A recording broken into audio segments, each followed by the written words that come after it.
Hey everybody, welcome to another exciting episode of Disney Trivia Live, the semi-weekly show in which my son and I, along with you, play Disney Trivia With no snowball. with no snowball. We are... Where do I do from there? My name is Doobie Mosley. My You name... explain what I mean by that. Oh, our microphone, I'm having some microphone issues here. So we're using just the built-in microphone of the computer. So if we sound even worse than normal, and I know we're not exactly the highest quality here normally, that would be why. But we decided the show must go on. So my name is Doobie Mosley. So like that shirt, because that's a nice shirt. You like this shirt? A nice shirt. I wonder who makes it. I would tell you who makes it if they would bother sponsoring the show, but instead, I'll just say it's a nice shirt. No, it's a Roosevelt shirt. We love it very much. All right. Doobie Mosley, co-founder of Laughing Place. That's you. Gideon Mosley, my son. Hi, that's me. And let's say some hellos out there, first of all. Hello to Alexander Lee. You missed one. What did I miss? Oh, I'm sorry. The third member of our team who is out of the room, which is why I temporarily forgot, is my wife, your mommy, Rebecca. Hi, Rebecca.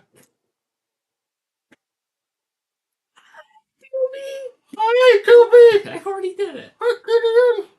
Toby. No, but you missed someone in chat. Who did I miss in chat? At the very top. Oh, StreamYard didn't count. You Hello. always count StreamYard. Hey, StreamYard. Thanks for joining us again. Never missed a single show.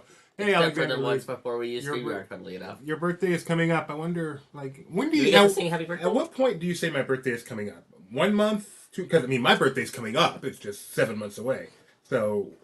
If you're gonna be like, what, Okay. 72? Gio, how nice of you to join us, Gio. I'm glad you found time in your busy schedule Just remember for that. Disney Trivia Live. You're older than Uncle Orbit. He claims to be. Thank you, Gio. Hello, Hi, Gio. Evil Queenie. Hello. Equalizer, nice to see you. Nikki B celebrating Catter Day, and you know what that means? Oh, I think she just means Disney Trivia Live. Okay. Hello, Denzel. Thank you for joining us. Mr. Tucker is here. LP Rebecca is here. Woohoo! Trivia time. Broken Jeremiah. I know the Angels already lost. Alyssa, how you doing? Cue the talent. We're still looking for them. So in the meantime, we'll do the show. Schnebs, I must say, I am disappointed. Yeah, where is it? I mean, I look forward to this twice a week. And you have to, in fact, I'm not going to sit on my disappointment. I'm assuming one is coming. Hello, Sonia. I hope you. Oh, that's terrible. I really hope you feel better. Wow. Don, commercials won't let me in. Okay, here we go. Hey, that's what pays the bills around here. So I don't want to hear any complaints from you, Donna. Oh, no, actually, Donna does so much work around that. You can complain all you want. Genie Plus Plus is here. Donna, I already said that. Already said that. Already said that. Oh. Do you have any Disney ones? I like this one a lot. Gio got his shaken Jamaican and is ready to party. One person I don't see here, or 3 people I don't see here, are the trio. Do you think they're here today? Yes, because they don't type unless you type. They don't come out unless you talk to them. All right. Trio, I am talking to you. Madame Leota, One Little Spark, and Old Uncle Orville. I am saying hello to you. I'm asking for you to say hello back. Specifically, I am saying hello to my favorite member of the trio, Charlie, who was nice enough to say hello to us. My favorite member of the trio, That's after right. you already named 3 people. That's right. My favorite member of the trio is actually not in the trio, and that would be Charlie. Hi, Charlie. I don't know. He's above the trio. She is like it's like the Firehouse 5+1, the trio plus Charlie. +1. So, hi trio. Hi Charlie. I hope if you're still there, and we appreciate your hello, Charlie. That was very, very nice. Great way to start the show. Okay, we are overdue. We're really in a stew. Here are the rules.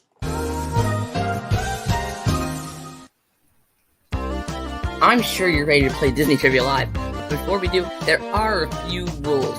So, what are we waiting for? Let's go ahead and get right into it.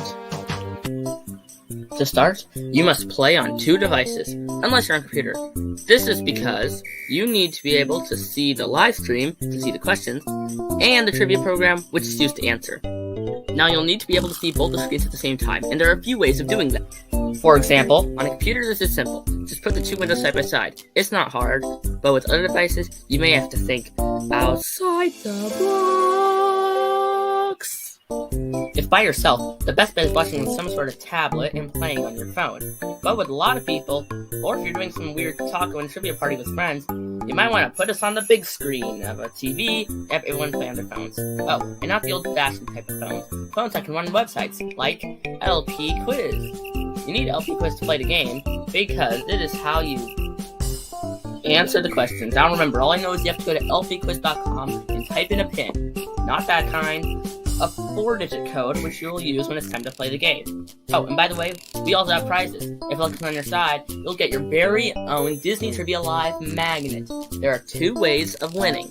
Way 1, get first place, and way 2, finish in the spot that the wheel, I said wheel, lands on.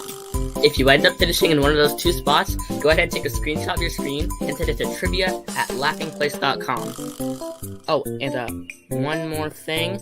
Please don't watch on Facebook. You see, it has a huge lag, which makes it almost impossible to play the game on it. So yeah, don't use Facebook. Well, that's about it. So now it's time for you to sit back, relax, and enjoy the one and only Disney Trivia Live.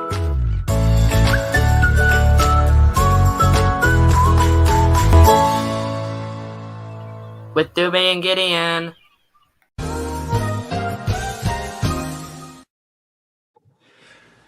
Wrong one. Wow. I remember, Hello, by the way. I remember back in my day, I was sitting down on the couch watching the tubular black and white, and this guy says, "Hi, Charlie," and Charlie just ran up to the TV and said, "He talked to me, yes." Yep, that's exactly what happened. Uncle Orville's old, that's what that means. And then someone said maybe Jacob should play, and I like that idea, because at least Jacob wouldn't cheat like some people in that household. Hey, look who joined us today. Hey, Edith Galvin, have you heard the big news? Charlie has a little brother. The trio, well, probably 2 of them, had a son. Had a son named Jacob, who is now a part of the Disney Trivia Live family. All right. It's a big family, but it's a nice family. It is. All right. We've got 2 quizzes for you guys today. 2 quizzes. Our first quiz, written by me. If you were here on Tuesday, you know we did the 60s and the 70s. You probably could guess what was coming next. Today we've got the 80s and the 90s. And what's nice is as we go further into the decades, we have more of Disney that we can cover. You know, because more theme parks open. At some point, well, if you keep doing this, they're going to make some acquisitions. So you're looking for a Laughing Place trivia, eh? You improved it. We'll show you a Laughing Place. Schnebs. That's so sad. They just closed the attraction, Paul. Oh, it's not even that. He just added trivia. That's all he did. Nothing else. All he did was add trivia to a quote. Schnebs, I thought I was disappointed before. Maybe a good reason to keep his mouth shut. Do better. Speaking of Splash Mountain closing, the reason we did not have a show last Saturday, which I was not able to talk about yet on Tuesday, is I was in New Orleans covering some stuff for Tiana's Bayou Adventure. And if you've been following Laughing Place and our morning show, you probably heard me talk about a lot of that. But after today's show, I'm going to talk about it some more from a little bit more of a personal angle, because DTL is a little bit more personal than the morning show. So if you're interested, stick around after today's show. We're talking Nolans, baby. This town ain't big enough for 2 Laughing Places. Yeah, apparently not, because it's closed. All right. And if you should... Technically, there before, because there's, the website, the one you're, kind of watching. Yeah, we're Laughing Place too, aren't we? Yeah, and then there's Disneylands, Disney Worlds, and Tokyo Disneylands. There's 4. If you should win... there's 4. Insane. The 80s or the 90s contest. And, one more thing. Are we counting, the YouTube channel for Laughing Place, and then the website, and then the Twitter? It's all a part of Laughing Place Omni-Media Incorporated Enterprise. Is that actually the name? No, not even. You will win your very own, one of 2,000 kinds, Disney Trivia Live Little Magnet. Not a big magnet, but a little tiny magnet. Which Geo... Not a big one. Which Geo has shown, right, cool. Geo? They do stick to forklifts. Geo does he did. Apparently Geo's job, which is keeping him from playing trivia on Tuesdays, is like a real job. He drives a forklift. I would be scared to death to touch such a thing. So, But his forklift has a magnet on it. Okay, How cool is that? here's what I'm ready for. I'm ready for, we're gonna get invited to some media event for the all-new Pixar movie, Forklifters. Touching a And forklift. it's to spin off the cars, and you have to drive a forklift. We're touching the forklift. Wait, do we have it?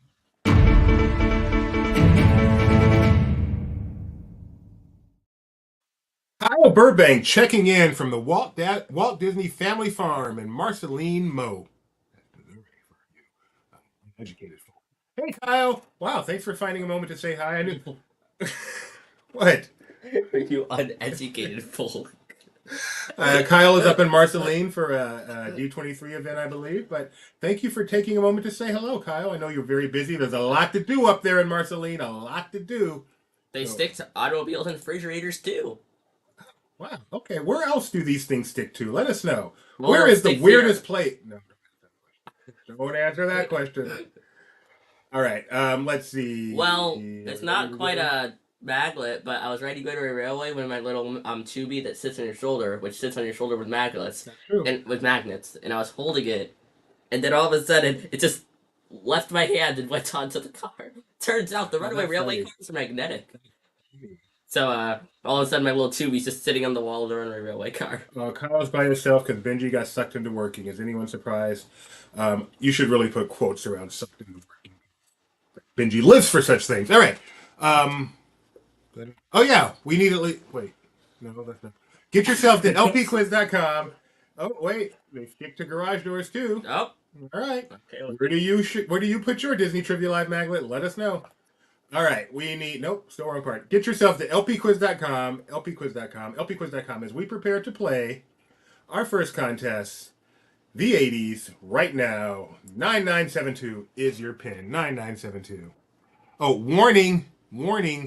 I have updated the program a little bit. I have weighted getting it right over speed even a little bit more. So, I've been warned. Not warmed. It might be warm too, but I warned you. Boarding buses. Okay. You mean like Carpenter style? Or getting on. Like a hurricane's coming? Oh, we got Bobson. Just right. Bobson. Oh, Bobson's here. Bobson. No one cares. No. Bobson isn't Bobson Dugnut. I know, but I can't hear Bobson without thinking of Bobson. I think of two. The OG tree got stuck by lightning, but they have a new one. Does that really count? No. It's stuck by his lightning. Kyle is Zeus. Kyle has a superpower. The OG tree got struck by lightning, but they have a new one. All right, who's here? Rye is here. Denzel has joined us. Schnebby. Gnarly Geo. 80s theme. Just Bobson. Madame Leota. One Little Spark. And the horrible here. Yeah. Vanny for Fanny. Edith Down Under with the speed. First person in here. Way to go. The 80s. The only decade Doobie knows music from. Accurate? Mm-hmm. But I know it really, really well. So. Evil Queenie's here. Oh, Duran. The reflex is alone. I don't like 80s music. All right. I hear something.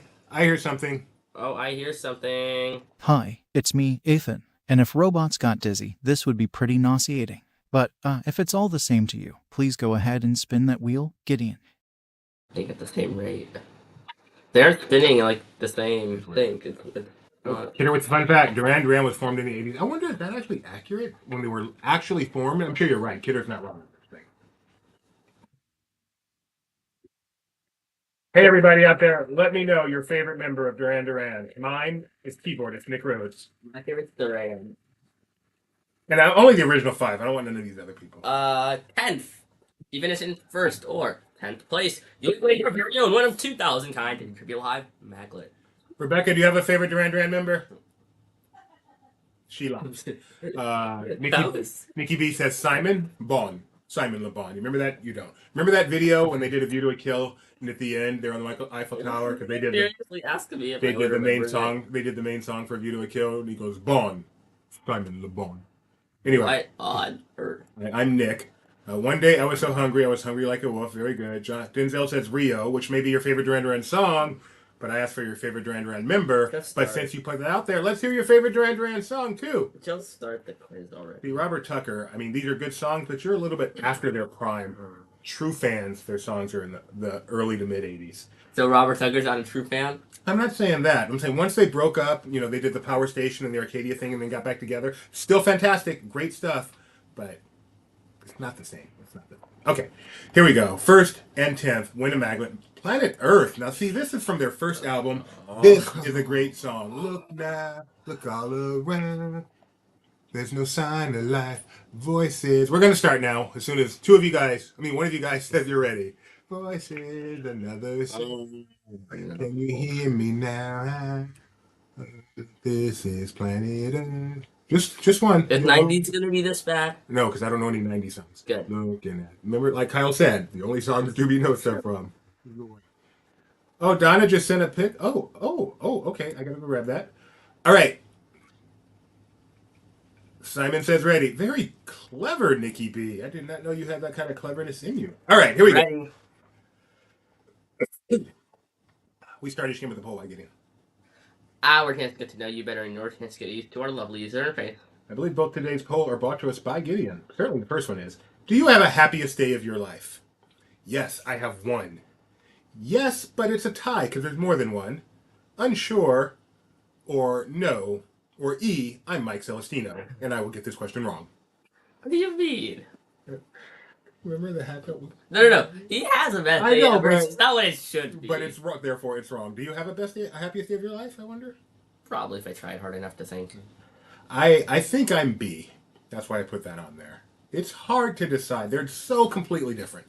So completely different. It is hard to decide for a parent. Is your marriage the happiest day of your life, or is having the child the happiest day of your life? It's having the child is a very long stretch of time, Dad. But the moment you emerge is that day. And you you were born at 11:30 p.m., so it really is a day for the most part. True. We checked in at 7. Why would that be the happiest day of your life? Because you were born. When your child is... You'll understand when you have a child.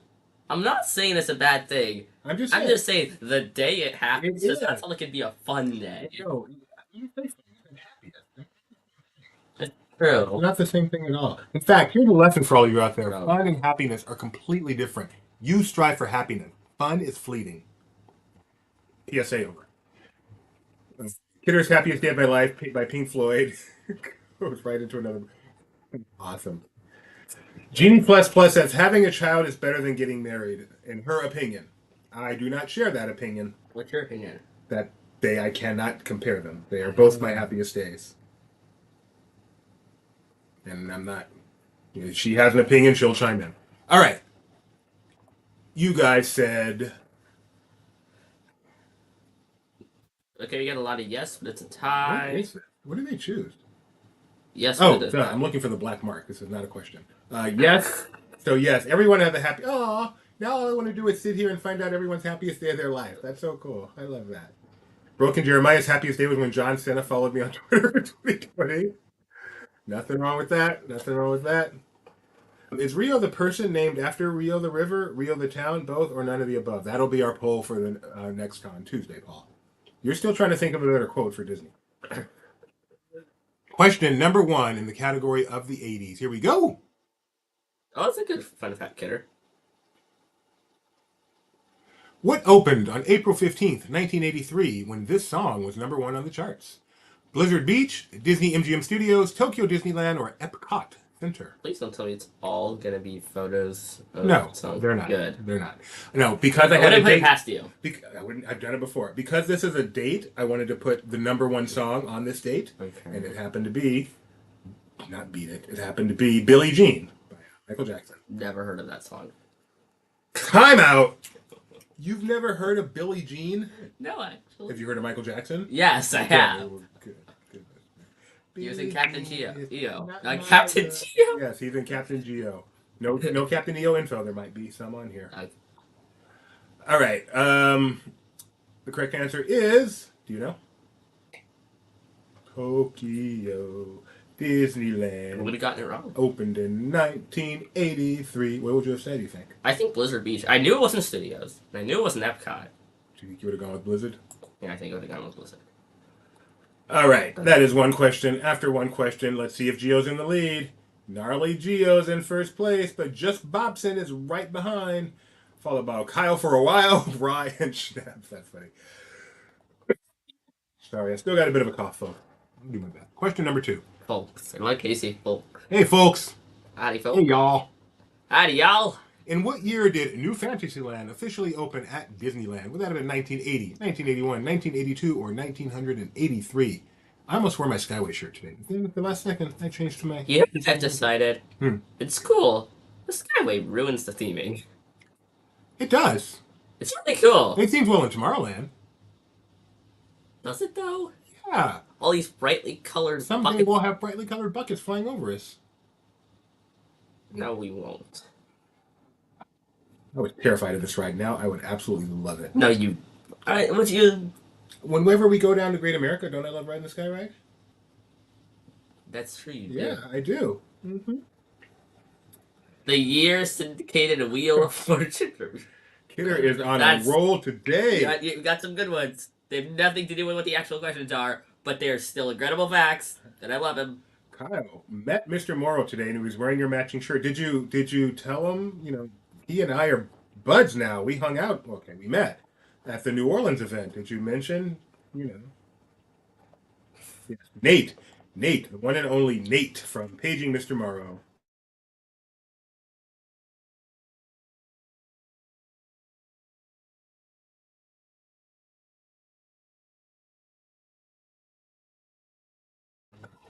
It only matters when you with speed. That whole thing with Geo getting like 1 or 2 less than the winner, but being so fast, and just tapering it down. It's still possible. Just tapering it down just a little bit. He is a nice guy. All I want to know is, does he remember me? I want to know a celebrity. Correct answer is 1983. 1983. Probably no celebrities. Not YouTube celebrities. I like Nate. It depends on how your definition of a YouTube celebrity is. I mean, I know. If you are a YouTube celebrity, Mike Celestino was recognized in the park, so then by that logic, Mike Celestino was definitely a YouTube celebrity. Long before YouTube. Back in But you said a YouTube person. back in Uncle Orville's day. Geo's in first place. Just Bobson, Rye, Kyle for a while, and Schnebby. Let's go on. Geo, you are insane. Question number 3. Geo does things that we just cannot comprehend as mere mortals. Geo can see the future. Who directed Captain EO? Was it Steven Spielberg, Michael Jackson, Francis Ford Coppola, or George Lucas? How many points was question 1 worth? 1,000. How many was question 2 worth? 1,000. So how does Geo have 2,045 points? That is an excellent question. That is a really good... Guess what? My formula probably has a mistake, so you can get more than the maximum number of points. But it does not change the order of questions. But great observation, Gideon. I need to fix that. Robin Lopez is wearing a Bebe Neuwirth shirt. I love Bebe Neuwirth so much. That is the best fact of the day. Thank you, Kyle. Bebe. From Cheers and Frasier a little bit, and one of those Law and Orders. There's so many. Do you know who directed Captain It's EO? George Lucas, right? No, it is I'm Francis right. Ford Coppola. Oh, wow. I don't know about that. You guys got it right. Gideon got it wrong. You have missed 2 of the questions so far. I have. Did you know New Fantasyland? You probably do from your post. Yes, the one that you were asking me about. Oh yeah, you gave me that question. Oh, is that what you were asking? Yeah, that's funny. And I said 83 and 84. You said New Fantasyland for 83, and I used it. All right. Did you use anything for 84? I don't remember. Okay, well, find out. Geo Bobson. Yeah, Geo. I messed up the formula, but the order does not change. Just the You still have more. you can get more than the maximum number of points now, which is amazing. Amazing. How about that? I don't know how you accomplish this, Geo. You're so incredible that you just break the scoreboard. Multi-select. You can get 2,000 or more points. With all that applied, don't forget to hit submit. Nothing or more.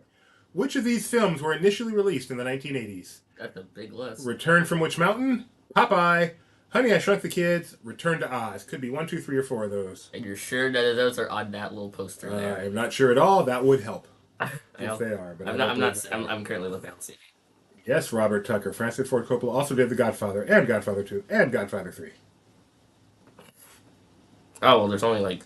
Most importantly, Captain EO. How many of those movies have you seen? Let's see. What do we have here? The Burbs, no. Splash, no. Howard the Duck, no. Weird Science, no. Looks like Elmo, no. Trading Places, yes. Trading Play, Gremlins, yes. I've seen 2 of these. Okay. They start repeating. No, they repeat pretty fast. Only 2. My 80s movies is not nearly as good as my 80s music. Do you happen to know the answer to this, Gideon? No, I don't. I believe it's Popeye, Honey, and Return to Oz. Let's see if my memory is correct. It is. Only 2 of you got that right. Some of you guys took a ride on Howard the Duck, didn't you? Mm-hmm. Geo was exceeding 2,000 points. He was. Oh, of course the old man got it. He saw that. He saw them in theater. Okay, makes sense that the old man got that right. He went up 4 spots with that. Way to go. Catching up to Geo. Geo got that right. That was impressive. You see, you saw them in theater. You were just a wee youngster. He was not. You were a wee lad. Wee lad. Question number 5. You were a little kitty. Which scene came latest in the Great Movie Ride? Alien, Raiders of the Lost Ark, Bank Robbery, or Tarzan? Which was the last scene of those 4 that you saw? This is the photo that used to bug me. I know, that's why I put it there. Donna wants the Skyway to return, but instead of buckets, a small spaceship like the Jetsons. From Tomorrowland to Batu and back. That's a good idea. Yeah, that'd be cool. I have no idea how you could, make that, one's on one side, the first one's on the other. But it'd still be cool. But I thought it'd be cool. Again, no idea how they do this. That they could somehow make it so when Star Tours exits into Batu in Florida. I know. That'd be awesome. Why do you not like this picture? Okay. Well, first I want to ask, can anybody tell me what is wrong with that photo? There's a lot wrong with that photo. I mean, what's wrong? Who holds a boom mic over the ride? Okay, that's just, yeah, that's not what actually happened. Cameraman up there? Yeah, it's not actually happened. It's the props were there. This is just, they put in people using the props to make it look more interesting. And where exactly are they on their way to? No, they're backwards. That's the issue. They're all facing the wrong way. Is the whole car facing the wrong way, or are they just somehow sitting the wrong way? No, they're just sitting the wrong way. If you zoom in, you can actually see the speakers that would be on the back of the seats. So they're all just facing the wrong way. So what are they sitting on? No, I think they're just leaning on the back of the seats. Terrible. They're just on their knees. Wow. Even with the guy in an exact spot just on the other side, so it looks like they're actually facing, that way. Except the car couldn't be the wrong way because the doors would be on the wrong side.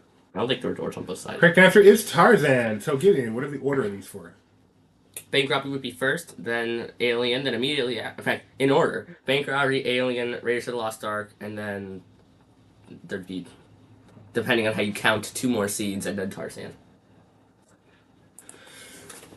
So after 5 questions, Matt, Gio saying, yep, gotta love promo shots. Matt, the top 5 is unchanged. They all got it right. No, they didn't. But Gio and Uncle Orville got it right. And Bobson, very disappointed in you. Schnabs, you really should know better. And Kyle, I don't even know if you're still here. All right, question number 6.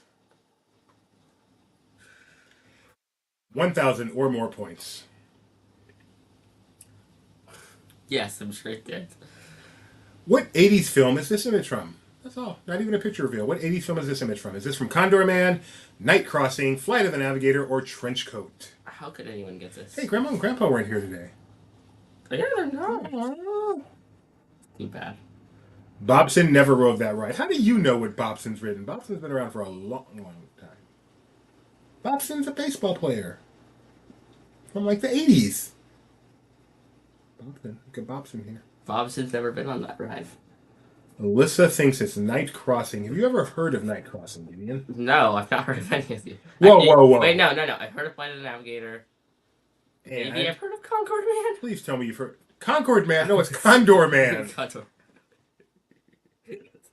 I'm Concord Man. This should have said Condor Man. You guys know that. Wow, that's really... That's why it was confusing me. That's not the answer. That is why I do know Condor Man. I didn't know Concord Man. They sounded really similar, so I'm like, I feel like I know that, but I don't know why. So I know it for the Flight of the Navigator. Night Crossing's about these. It's like a true story about these people who have to fly in this balloon somewhere. It's really serious, and I wish I knew more details.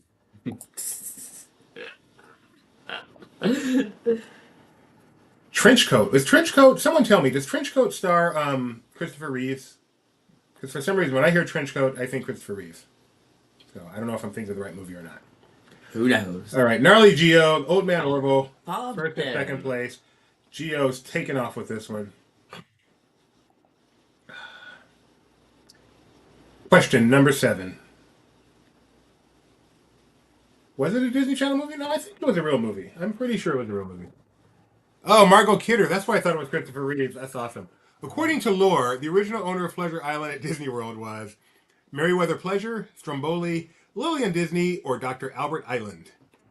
I love the way my little mind works. Margot Kidder started with Christopher Reeves in Superman. So in my mind, Trenchcoat was Christopher Reeves when actually it was Margot Kidder.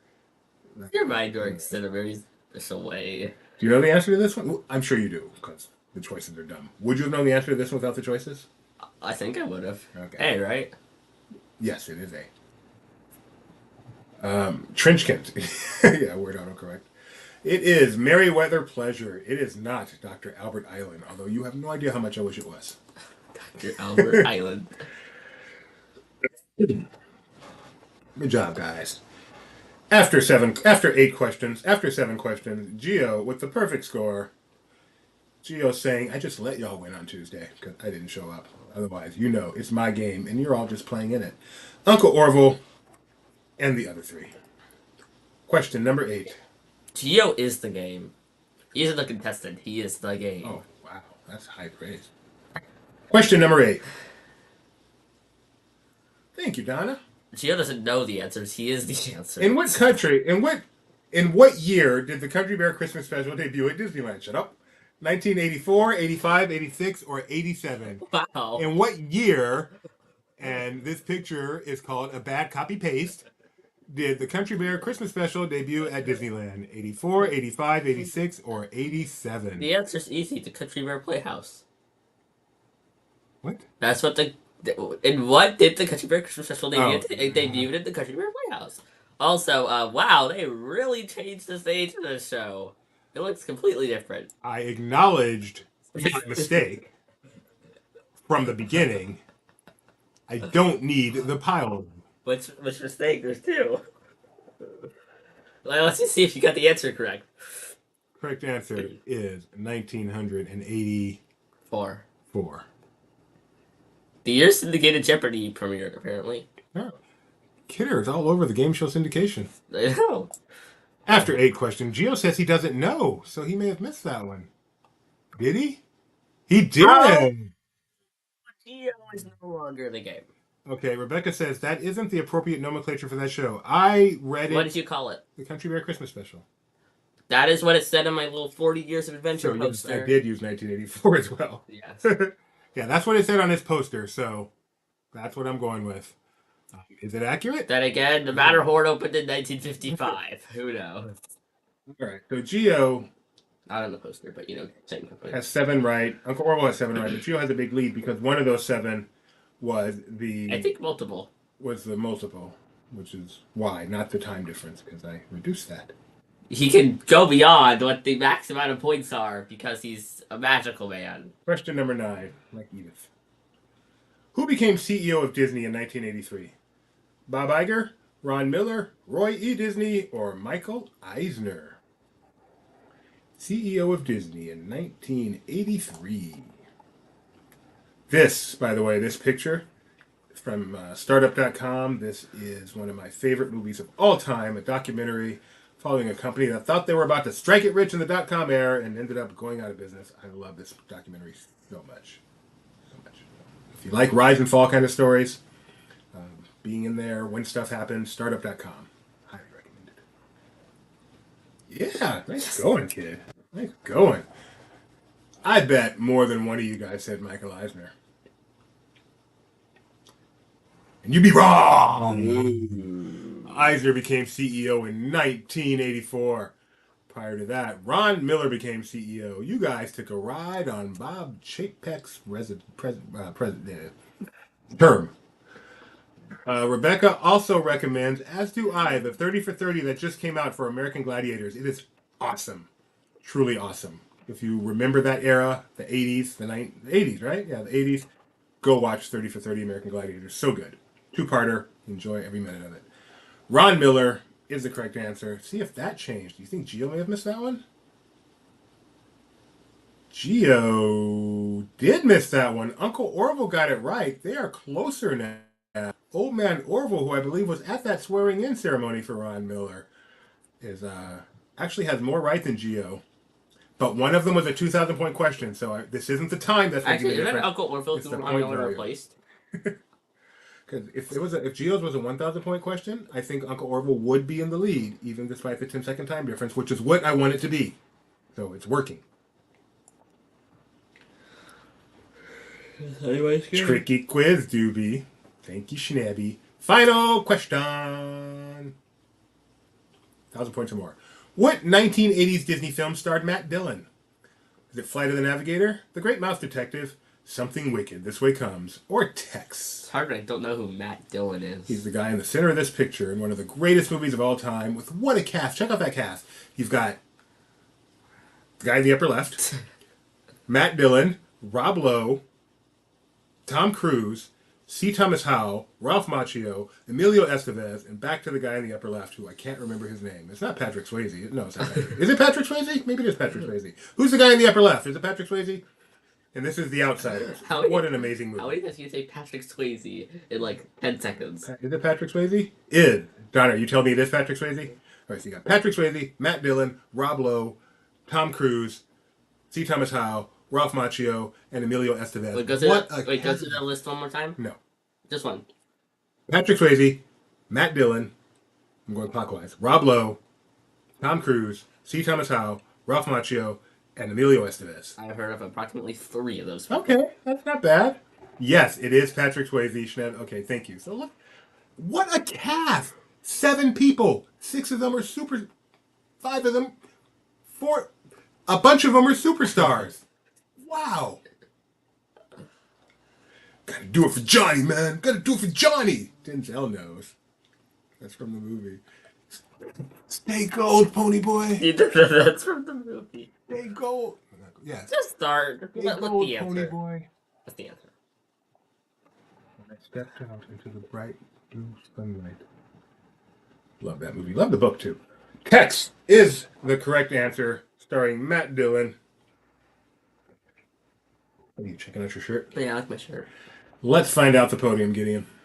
In 3rd place, we have Stabs. In 2nd place, we have Old Man Uncle Orville. And in 1st place, we have Geo. He's spying the scoreboard. Amazing. And in in 5th place, we have Jono. So Geo and Denzel. Trivia at loudplace.com. Y'all know what to do. Your repeats. I have no idea what film is rep. That's The Outsiders.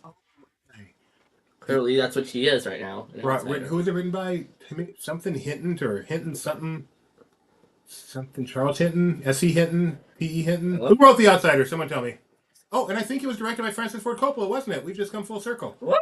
We came full circle. Someone give me an author for the book The Outsiders and a director for the movie The Outsiders. That was an incredible quiz. That was a Too good bad quiz. we're done. We have one. Wait a second. We're not done. We got another quiz. Coming right up. And this time we're talking about The 90s. the Thank 90s. you. A lot happened in the 90s. Go ahead and say some of the things that happened in the 90s. S.E. Hinton. That was close. In the 90s, S.E. Hinton. Okay, and who directed the film? Thanks, guys. In the 90s, that was the era of the boy band. That was the era of the Disney Renaissance. It was? Yes. Except for it started in 89, but okay. Do the floating emojis show for you guys? I do not know. They don't. Are we getting floating emojis? Are people chatting in the floating emojis? We do not get to see them. Huh? What are, Yeah, we don't get to see them what are here. floating emojis? Well, people can do chats and they can do like special kind of things that make them in the chat. Really? Yeah. Oh, okay. I should have. I could. I'm going to go to YouTube, I want to see. I'll go to YouTube and see.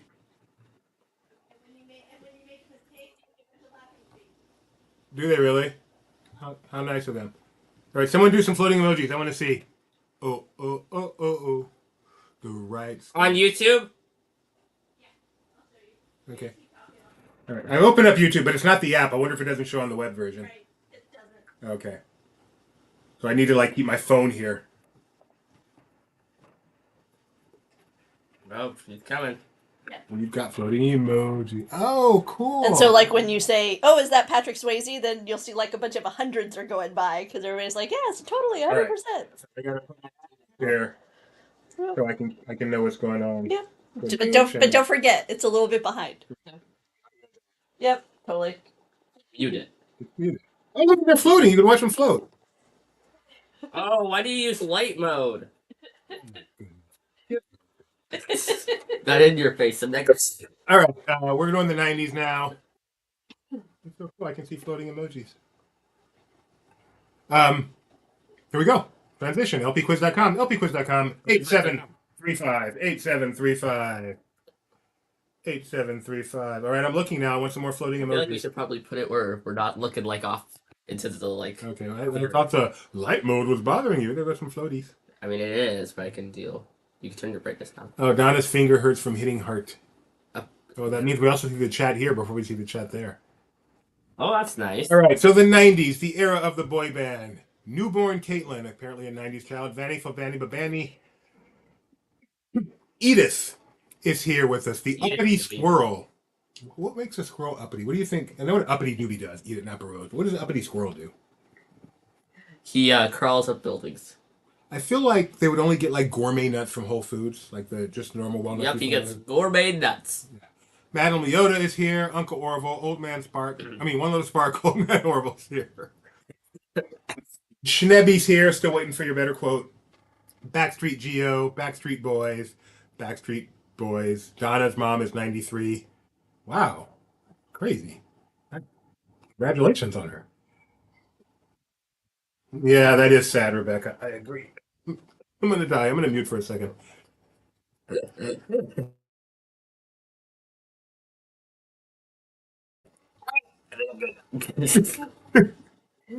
I'm dying! Mute, please, mute, I'm about to die. Mute. Uppity Squirrel wants the walnut shelled for them. That pretty uppity. Let's see. Are we ready? Have we heard anything yet? Okay, can I pick? Can I pick? You can pick. Yeah. I'm not even going to look. I'm just going to listen. Oh, you should look.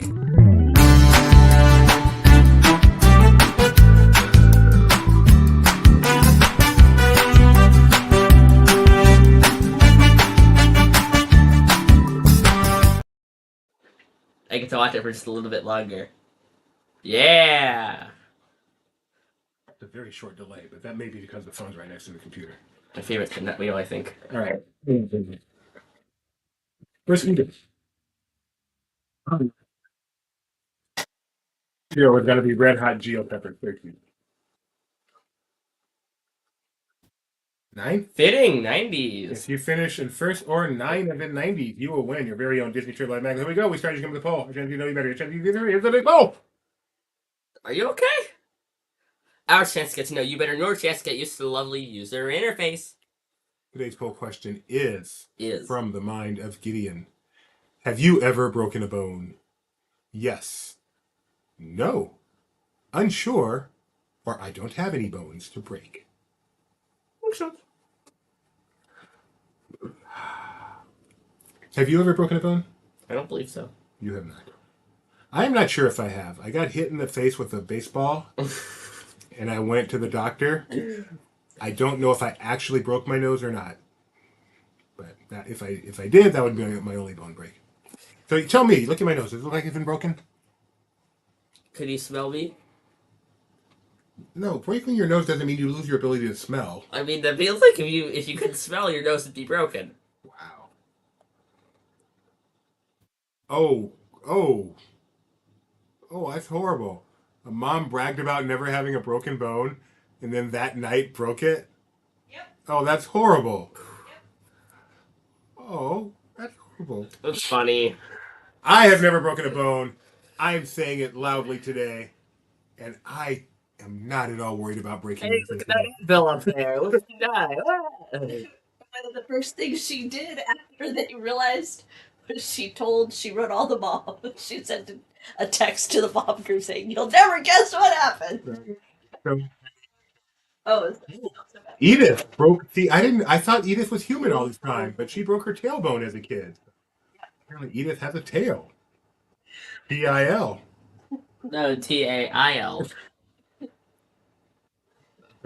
Maybe that's a facet of living down under. Okay, Here we go. You get a tail? I'm in Australia. I have a tail now.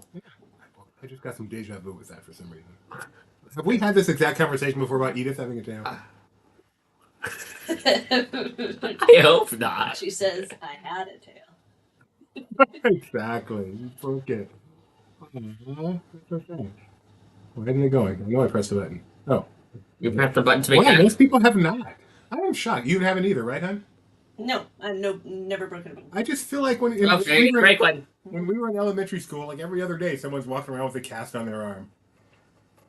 Schnabs broke 2 toes playing basketball, which is one of the reasons I don't play anymore. Snabs on the permanent IL. Injured list. Not industrial. Like, No. no magic though. Just Question industrial. number 1 in the category of 90s. I've got my phone here. Feel free to do some floating emojis. What was the first Walt Disney feature animation film to be released in the 90s? The Little Mermaid, Beauty and the Beast, Aladdin, or The Rescuers Down Under? So confused. Why are these like all movie posters? And then we have like a screenshot from Jurassic World, the game or whatever. All right, which one of these? I've seen Fight Club, I've seen Jurassic Park, Goodfellas, Terminator. Apparently 90s is my era. I've still never seen Matrix. Titanic, of course. Shawshank, nope, never will. Forrest Gump, yes. Truman Show, yes. And Pulp Fiction, yes. That's like. Let me guess your 3. You've obviously seen Jurassic Park. You've seen Titanic. Nope. You've seen Forrest Gump and Truman Show. We saw Truman Show. Yes. That's a good movie. You like Truman Show? I feel like Gideon would like that at some point. You know what? Just because of the world building. Yeah, the world building. Do you know anything about Truman Show? Same idea. I do. I think you You get into it. All right. You probably live in it. I hope not. I really. You never know. You never know. Can you know? I mean, at some point you can, but if it's being done right, you wouldn't even know. That's true. Simulation. That's my theory. But we're allowed to travel. He wasn't. I know. But we could be living on the back of a turtle. That's so. I mean, that's also a possibility, I guess. Anything's possible. It's just a question, though. But But then you have tiny turtles. Are we really able to travel? Or are we Is just it stimulating? We're just going up in the sky and then the ground underneath us moves. like it could be like an algorithm is forcing us into these choices. And also, when we get on that airplane, not like we can literally see out of the airplane. It could all just be a simulation. You mean how? Like Star Tours. I wear 3D glasses on Star Tours. Better technology. Anything? Hey, all we know is what this shows us. It can all be manipulated. I could be AI. I could be not real. You would not know. I can test and see if you're real. This got really deep. Meanwhile, I were complaining about the fact that this isn't like a poster for Jurassic Park, it's just a screenshot of like a game. What do you think the answer is here? Okay, so wait. It's the question I was too busy focusing on the gate. What was the first Walt Disney feature animated film to be released in the 90s? Thank you for inserting the word "the." Rescuers Down Under? You are correct. It is the Rescuers. Little Mermaid was 89. Aladdin and Beauty and the Beast were the next films in the Renaissance. But Rescuers Down Under. No. Pinch me. It's Just pinch him. See if he's real. AI can be programmed to feel pain, you know. Feel it, but respond Stimulate it. appropriately. Stimulate it. Respond appropriately. I have a knife right here. And we've all seen you suffer. We've all witnessed that. AI, and I'm not very good, actually. Very poor, and Backstreet Geo going over 1,000 points. Ryan goes 999. It's got to be good. Fix your, Oh yeah, have you heard of Gio's magical ability to get more points than you actually should get? It'll be fixed by Tuesday. Apparently the Wiggles were formed in 1991. Yeah. Question number 2. The money you paid was real donuts. Schnabs, that takes care of a quote. That's good. When was Euro Disneyland, this one's for you, Edith, when was Euro Disneyland renamed to Disneyland Paris? 92, 93, 94, or 95? Edith, if you don't get this right, you will get it wrong. Which name do you prefer? I really like Euro Disneyland. I understand the consistency of Disneyland Paris. I can't argue with that, but I love the name Euro Disneyland. Euro Disneyland makes me think of money. When that was created, there was no euro. It feels like a dish. Like we'd go to a restaurant. Would you like to order the Euro Disneyland? Get the Euro Disneyland Euro. Whatever they would say it. I mean, just think of like a pita sandwich. Come on. Here, we do. Consist- What about consistency? What about that consistency? Disneyland Paris, Shanghai Disneyland, Hong Kong Disneyland, Disneyland. There's no consistency there. They have the word Disneyland and the city in them, or the location. Everyone else comes before. Okay, but it's still some consistency. And also, when this opened, there was no. Although so is Euro Disneyland. It's in Europe. Never mind. Forget the consistency. It should be called Euro Disneyland. It belongs to all of Europe, but mostly Paris. And it's not even in Paris. Exactly. Is it because it's cities in some cases? We are 2 questions in, and all we're doing is complaining. Yeah. Let's keep it going. 1994 is the correct answer. All I want to know is, did Edith get that right? Hi, Clayton. Hi. I need a thing to show here, so I know if they're still playing or not. Like how many they answered. Edith, it did get. Edith, this hand's for you.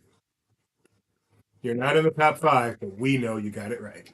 You're almost there. You're almost there. Geo, however, did not get it right. Ooh. Which means the one and only Rai Rai is now in first place. Geo's score now actually makes logical sense. One Little Spark and Madame Leota, 2/3 of the trio. The Old Man Orville is not in the top. Edith 5. appreciates the support. You're welcome. We just feel bad because you. Question number 3. Who did the score for James and the Giant Peach? No, it was not Mozart nor Tom Hulse. Was it Danny Elfman, Randy Newman, Aaron Zigman, or Alan Menken? I'm guessing that's James, because that does not look like a giant peach. What's the code? The code is 8735. 8735. That is Mozart in the movie Amadeus, played by Tom Hulse. I believe that's his name. I know the last name is Hulse. I think it's Tom Hulse. Someone let me know if I'm right by give me some floaties. Giving me. I keep saying I need to rewatch this movie. This movie is so good, but I never think to rewatch it. I've never seen it. You've never seen it? Oh, we should watch it Look, together. you got floaties. That song's not in it. But. Yes, I believe it is shown in Gravy, right? Yes. Look, we got floaties. Okay, you can't give ourselves floaties. The algorithm knows you're doing that, and it hurts our score. Not true. Correct answer is... If you're enjoying our stream, make sure you... Wow! You guys took a ride on Amadeus's rival that's played by F. Murray Abraham in the movie. Wow. Good soon. Randy Newman, yeah. Danny Elfman did not. It wasn't even directed by Tim Burton. It was directed by Henry Selick. Is that his name? Tim Burton guy? Might be Selick. Yeah. Yeah. And it was done by Randy Newman. If you heard the songs, you would agree. Those are Randy Newman songs. Those are not Danny Elfman songs. So let's see what that did in the top 5. Yeah. How are ya? Isn't it?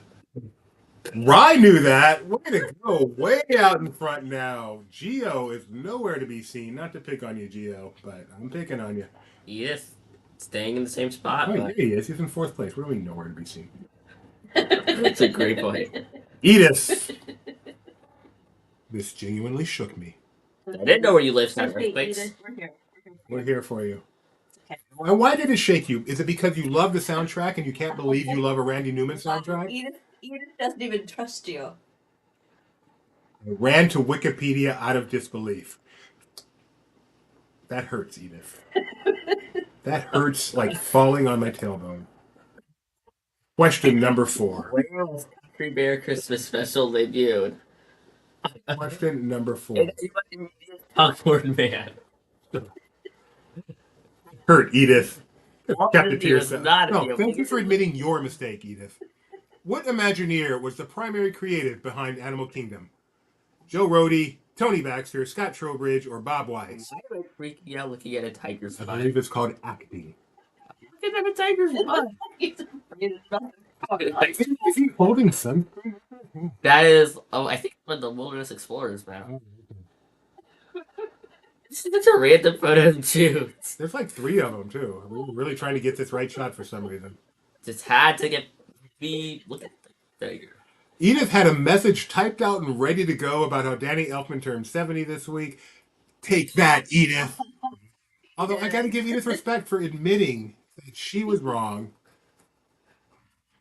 Not being a Tony and saying technically you're wrong, except you're not. When are we going to learn? There's a reason I host this show. I am the master of Disney knowledge. Fact, Walt Disney was not at the opening of Disneyland. It's true. Just remember that. Nope. Remember that. It is not. Think or think not. Do. Nikki B was going to pick on me too? Just put in your pipe and put in your throat. Picture. Really, it feels like Gideon made me take this picture. I probably did. I'm sure you I did. wish I can remember why. What was his purpose? I was afraid. I know what happens. Usually, this is what would happen when you were about this age. Gideon, go stand over there for me so I can get a picture of you. And then you'd be like, oh, wait, I want to look like this. And I would get annoyed and we would get into an argument. I would get my nice picture, but then I would also get this one. How come you can't take a picture and then record a short message to get attached to the picture so you know You stuff can't. like this? No. Just take a video after taking the photo. Do that. I just want to attach a sound to the picture. I don't want to do that. It's the exact same thing. No, because that's another video. I want to, when I see this picture, be able to look in the EXIF and see. The EXIF. What do you say, EXIF? I don't know what an EXIF is. He doesn't deal with that with his picture. Do you not know what it is? We're moving on. I know what a PNG is. Very good. I'm so happy that both of you ladies were wrong. Why are you happy they were wrong? Because everyone likes to pick on me. They think this job is so easy. Question number 5. I mean, it kind of Oh, is. wait, I messed up. Scoreboard. Joe Rody is the correct answer. So close to being magical. So close. Question number 5. Now I want Freaky Friday where you become one of the players and one of the players becomes the host. Oh, and now you're going to say I'm surly. How about surly players Surely you rating can't be to serious. pounce? Rage. Rise in first place. 4 out of 4. Way to go. Edith, you went down. I'm disappointed. Question number 5. Surly. I like that word, surly. Surly and salty. I like that. Salty. A little salty today, aren't you? Question number 5. A little NaCl today, aren't you? Which of these did not voice a character in Hercules? Danny DeVito, James Woods, Susan Egan, Paige O'Hara. Do you know what movie this picture is from, Gideon? I don't. Hercules in New York. Sorry. Why is that a Arnold movie? Schwarzenegger. I don't know. What? You got a slack. Oh, that's not important. Yeah, that's not. Sorry. Just making sure. Correct answer is, do you know this one? Is it C? It is not. Oh. Danny DeVito voiced Philippides, James Woods voiced Hades, Susan Egan voiced Megara, and Paige O'Hara voiced Belle in an entirely different movie. There you go. That was my thought, but it felt too obvious, so I went with the other. You guys knew it. Susan Egan also did Belle on Broadway before coming to do Megara in Hercules. The more you know. Rye still in first place, even though they got that one wrong. But still in first place. One Little Spark, Madame Leota, and Old Man Orville jumping into the top 5. Hey, Edith, you went up again. Yay. Yeah, Edith is right on the verge of top 5. I know. You get to cheer if that happens. He was credited as Arnold Strong. Oh, wow. That's awesome. I did not know that. Question number 6. In what year did Fantasmic open at Disneyland? Plain and simple. 1990, 92, 94, or 96? Dun, dun, dun, dun, dun, dun, dun. This show is so old and still so spectacular. The original? Yeah, I mean, they've made some changes to the show, but they haven't really changed the technology behind the show other than the dragon. And projections. Have they made them look a lot better? I thought they added projections. No, they had projections from the They screen. did? The water screens? Yeah. No, not the water screens. What? Like on the island. Okay, yes. I don't feel like that makes that big a difference. This tech, this show, Like the Still fountains looks and fresh. water screens, yes. Those are like what those Mickey live in. does, anyway, Fantasmic, still great, even though it opened way And back the in... story is still the same. I mean, they've changed like elements of it, but like the base storyline is still the same, and it's simplistic but works. It works, 1992. When you get it right, you get it right. You got it right. Which version do you like more? I don't really know what the current Disneyland version is. I've only seen it once. Okay, fine. The original Disneyland versus the original Disney World, they're closer than most people say, but I'd go original Disneyland. No. There's one more question. Excluding the shows themselves, which do you prefer? Disney World, because you can sit. That theater's a nightmare to me. I don't like that theater. Have you seen it at Disney? You've never seen it at Disneyland. Yes, I have. Okay, Nightmare's incredible, but I hate that theater. Maybe it's just because I haven't done Disneyland enough to feel the pain, but I despise that outdoor amphitheater that Disney World's Fantastic is in. You could not be more. I hate it. Rye is in first place, 2 of the trios, and then the third trio's in 5th. Question number 7. Question is... What film is this scene from? Is this from The Big Green, Operation Dumbo Drop, Heavyweights, or Man of the House? Never heard of any of these. I have heard of all 4. I have not seen any of them. And I would not have known the answer to this. Schnebs thinks Disneyland is better because we have real boats. I believe the one in Florida, it does not sink. So technically, it's a real boat, Schnebby. I'm confused. What does he mean by real boats? Because of the Mark Twain, which is, yeah. Oh, like that. I'm like, I think And the there's a Columbia. real boat. I think They're do. both big. This But, is oh, from... no. You mean like one's bigger. Oh, wow. This picture I mean, is... yeah, it's cool to have the Mark Twain. I like the way the other one looks, though. Oh. Wow, you guys had no idea. Just guessing all around. Pretty evenly, except no one thought it was the end of the house. It is from Heavyweights. Which happens to be our main film reviewer. It's one of his favorite movies as a child, if I recall correctly. Alex Rife. Look at that. Rye finally got one wrong, and One Little Spark and Madame Leota, the new happy parents, are up in first and second place, battling it out. The fisticuffs are coming. And look who's in 4th place, though. Watching the whole Old thing. man Orville. You have a chance. You can do it. You young whippersnappers up there, I can take both y'all one hand at a time behind my back. It took you 6 to understand what on earth you said. I Question. replayed it in my brain a couple times. Number 8. This quiz has been pretty great. One of your better ones. Indiana Jones Adventures EMVs. We've had this question. What does EMV mean?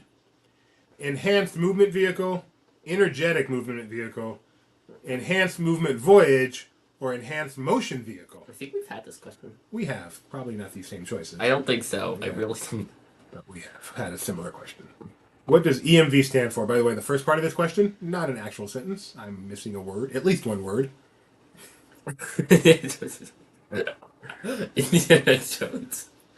Uncle Orwell, in my defense, I didn't get a nap today. Very good.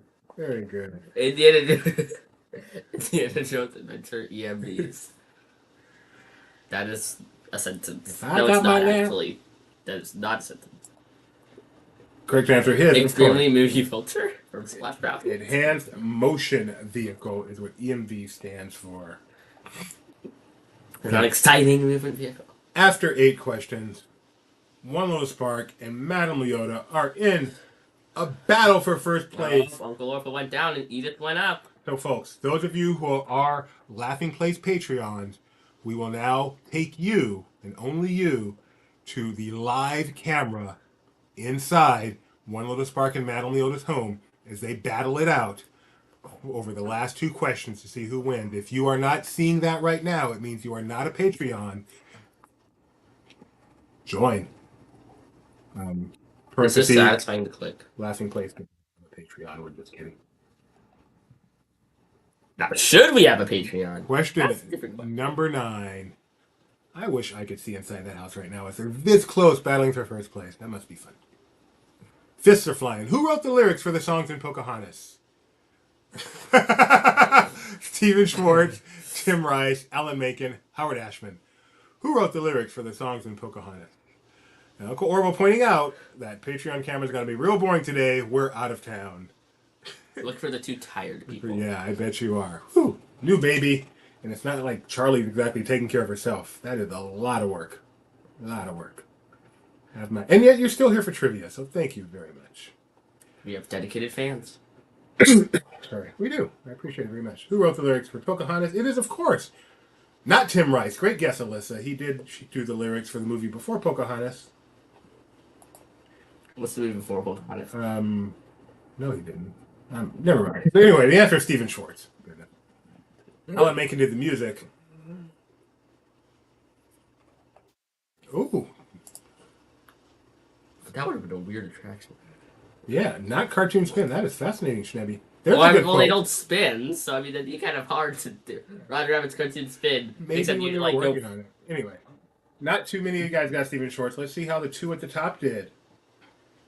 Oh, I think you look at that. They both got it. Uncle Orville's there. We have one question to go. The trio, and they're within 1,000 points. So if Uncle Orville knocks both of them out and grabs his walker and gets the right answer, he could actually win this.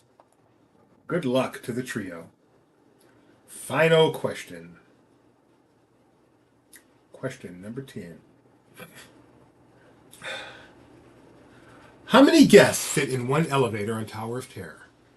23, 21, 18, or 19? It's a billboard, which took me way too long to realize that it actually looked like the Tower of Terror. I like this billboard because they're standing. They are? In the billboard, yeah. Well, that's what they all. Well, that's what they were in the I advertisement. know, that's why I think it's hilarious, so that's why I chose that for this question. Do you know this? I did not know this. I have no idea because I've never been on that ride. But you've seen so many videos, you've played simulators, I thought you might know. I don't think the simulators are accurate, because in the simulators, the Jaws ride boats hold 24 people, and the real boats could actually hold 48. Correct answer here. Yeah, that's actually the ticket exit elevator during an actual movie.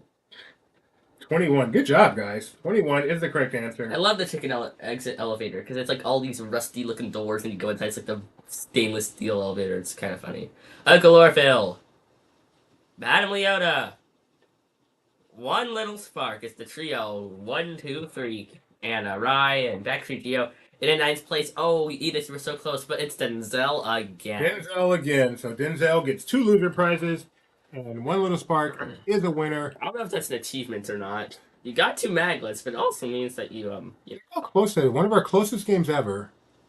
All 3 of them. Oh yeah, because they both missed that last one. So Uncle Orville almost caught them with that one. Wow. I'm taking a picture of this. This is one of our closest finishes ever. Why do you need to take a photo? You know, we kind of have like a. Okay, folks, that's our game. I'm going to talk to y'all a little bit about New Orleans and Tiana's Bayou Adventure. If you're interested, Gideon, I assume you are. Yes. Going to I know go quite a on. bit about it because he's told me everything. So I will go ahead and let him center stage. All right. So, yeah, Vern. Vern was our winner there. Bye, Edith. Thank you for joining us. So, do you guys want to hear about New Orleans and Tiana's Bayou Adventure? If you don't want to hear, I'm not going to bother. So, let me see at least one of you say, yeah, talk about it, Doobie, and then I'll stick around. Otherwise, I won't, because, I got other things I could do. Not true. I don't really have other things I can do. But let me know. Evil Queen does. 1 is all I need. Donna says yes. So, last week from Thursday, I guess I arrived on Wednesday. So really from Wednesday till Saturday, I was in New Orleans covering Tiana's Bayou Adventure. They did a special, pretty small media event for that. Sorry, I've got some photos. So I am going to get my photos ready as well in case I feel the need to show any. Okay, so it was a pretty small media event. Not a ton of media there. I think about 20 to 25, only a handful of what we call the Disney media, for obvious reasons, because it was a Walt Disney Imagineering. What it was is an opportunity for the media to get an idea of why Imagineering goes on site for attractions like this. You've probably heard about Imagineering going to Nepal for Animal Kingdom, or spending a lot of time in Hawaii before building Aulani, things like that. So they went to Imagineering and spent a lot of time in New Orleans while they're working on Tiana's Bayou Adventure. They want to be authentic. They want to be authentic to both the place and the culture as well as the time period, because it's 1920s and 30s when the attraction is set. So they had the media come out and basically do a lot of the activities that the Imagineers did. Bayou tour, seeing some of the museums, some jazz stuff. just so we could kind of get an idea of what they go through when creating an attraction like this, as well as making just a few announcements, not a lot of announcements, but a few announcements that we got to see.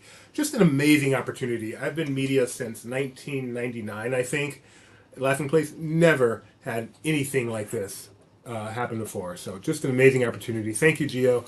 I'm going to put in the chat our main article on this. It actually links to 2 other articles as well. Hope it's not no, it's not. Man, we got too much stuff on our site. That's the Q&A. Sorry. Just a moment. You guys are very nice to be patient with me. All right. So here's the main article I wrote called Finding Authenticity, Bringing the Real New Orleans to Tiana's Bayou Adventure. So my thing is frozen, but that's okay. It'll be back. So we got to go to New Orleans, got to meet some cool other Disney people, do some fun stuff. So I'll just show a couple of pictures. This one of my favorite pictures. I got to meet Paging Mr. Morrow. We were wearing the same outfit. It was pretty cool. That's Nate. He's a really cool guy. Very happy to get to meet him. Really nice guy. That was the first night there.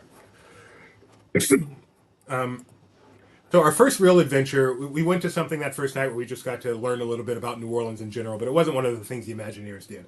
The first thing we did that the Imagineers actually did was the next morning we went on a bayou tour. They drove us about 30 miles outside of town and took us on a real bayou tour to see the wildlife and such, and it was just so incredibly fun. Here you can see, here you can see the boats we were actually on there. They split us into 2 boats. So this is me taking a picture from my boat of the other boat. And so we got to see some of the wildlife in New Orleans and on the bayou, and they made a point of telling us, "Hey, Shelby, Gideon, we're done with the actual trivia." And so I'm talking about a recent event I did, and Gideon was not at the event, so he has moved on. So it's very important when they're doing Tiana Adventure that they don't want to have anything in the attraction any animals in the attraction they don't actually see on the bayou. So they actually use this very bayou tour as inspiration for creating some of the new animals and new scenes you're going to see in the attraction. And here, one of the cool things they had us do, our really incredible guide, and I mean, he was great, was close our eyes and just listen. And it's really cool. You can hear all the different sounds, all the different animals from the bayou. And we actually saw a presentation that morning showing how they're recreating a lot of those sounds using some Foley artists and the same techniques as Jimmy McDonald used, the famous Disney legend who did Foley for a lot of things. So, are you wanting to be sharing the stuff on screen alongside you? not the whole time. Okay, I just hadn't seen any. Yeah, I've done it a couple of times. Yeah. So, thank you. So yeah, hearing the bayou like that, and then seeing how they recreate that, and now when I actually go on Tiana's Bayou Adventure, it's got to be really cool to listen for all those sounds. And of course, we didn't see a ton of animals. It really surprised me that we didn't see. I shouldn't say that. We saw a ton of animals. We didn't see a ton of different kind of animals. We saw a lot of alligators. I mean, a lot of alligators in the bayou. Really cool, and they come right up to the boat. And I loved it. I lived in Florida for a while. I love seeing little gators come close. Not everyone was as excited about it as I was, so it was pretty funny to see some of the people react to the alligators. We saw some raccoons. Turns out raccoons live in the bayou. I did not know that. They're there. So like a big family of them. So it was easy after doing the bayou to understand the inspiration that the Imagineers got from the bayou. And one very specific bit of inspiration we got to see was this. This is called the whiskey tree. It's a cypress tree, but apparently it's the only cypress tree in the bayou that looks quite like this, where it's very bare on the bottom. And this cypress tree, called the whiskey tree, ended up being the inspiration for the wishing tree that you probably know from Princess and the Frog. So that was really cool to see. So after the bayou, So on a more personal note, New Orleans has some incredible food. This was just the food we had out at the bayou after we ate. Now, this isn't food from the bayou. We had it catered. The guy who did the catering also catered another event for us, and their food is incredible. The mac and cheese was spectacular. The banana pudding I would pay for right this second, a lot of money, because I love the banana pudding. The king cake I took home and had that night. It was so good. I did not eat the spicy Cajun crawtators. I took this picture. The person next to me had them, but I did eat the vinegar ones, and they were incredible. And they're just chips. So, love the food in New Orleans. Oh my goodness. And then back to the room for a break. And then we went to an art place called Yaya, which is where they place an after school place. It initially was. Now it's for kids 13 to 25, but still after school, to learn how to become artists, and not only artists but working artists. It teaches them ways to actually make a living making their art. It's called Yaya. I believe it's Young Artists, Young Aspirations. I'm sorry if I got that backward. You know what? Don't make a mistake, Doobie. Just do a search. Young Aspirations, Young Artists. So I got it wrong. Young Aspirations, Young Artists. And which one of the really cool things about Yaya, as I show you a picture from Yaya here, is so many of the teachers at Yaya, and it's been around since the 80s. Schnebs knows Zaps chips. They're good. So many of the teachers from Yaya were students of Yaya, and then they come back and give back to the community. And again, inspiration. That is so important. That is an important part of Tiana's story, especially Tiana's Bayou Adventure. Because as you know, Tiana's Bayou Adventure takes place after the time of the movie, when Tiana is giving back to the community by starting an employee-owned co-op, and obviously that's definitionally giving back to the community, which is one of the things that Yaya helped inspire in creating the story. So this artist here, I did not actually plan on doing this here, so forgive me for having to look up some of the names and such that I don't have them off the top of my head. Her name is Shakira Mahdi. That is the artist right here on the left. She was commissioned by Imagineering quite a while ago to create 4 paintings that they would then use as inspiration for Tiana's Bayou Adventure. So 3 of those paintings had been previously debuted. You can see them here. And then at this event, we saw the 4th painting. And you can actually see how this painting up here of Mama Odie inspired this scene. This is concept art for a scene that's coming to Tiana's Bayou Adventure. So, they commission this young artist at Yaya. She creates this artwork. It directly inspires a scene in the attraction.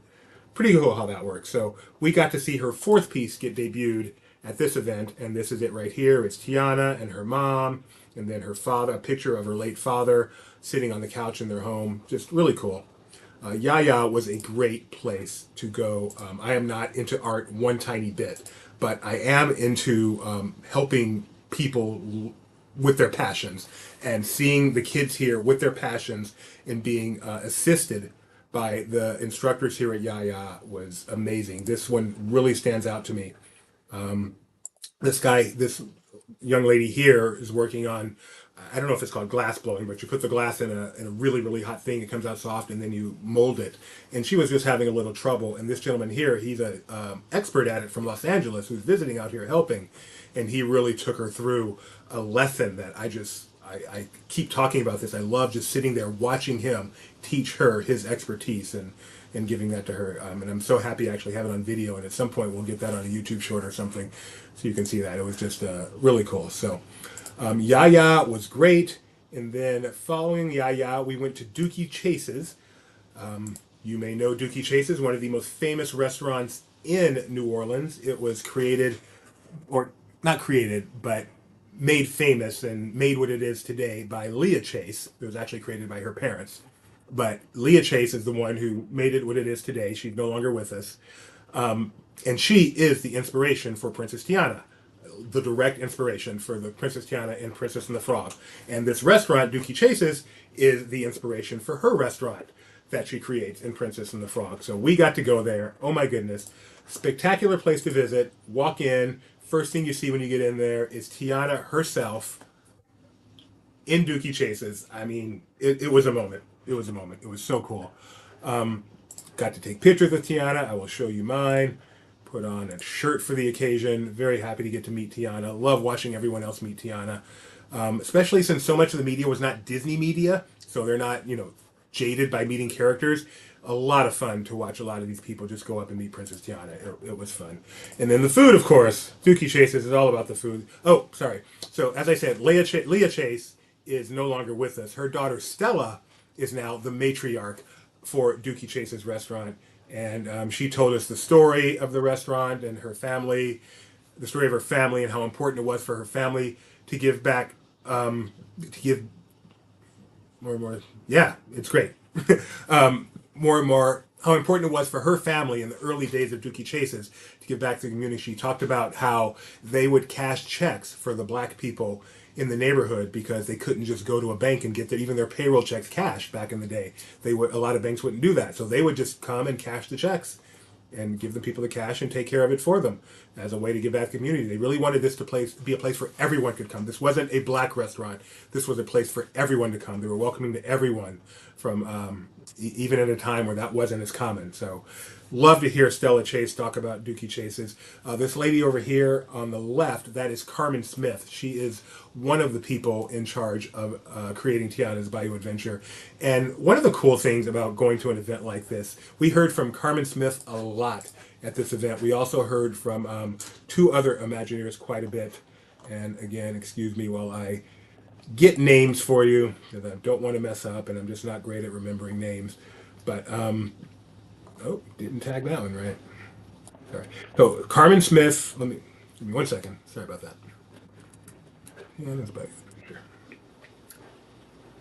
Q&A, there we go. So, the three Imagineers we heard most from are right here. And they are from left to right.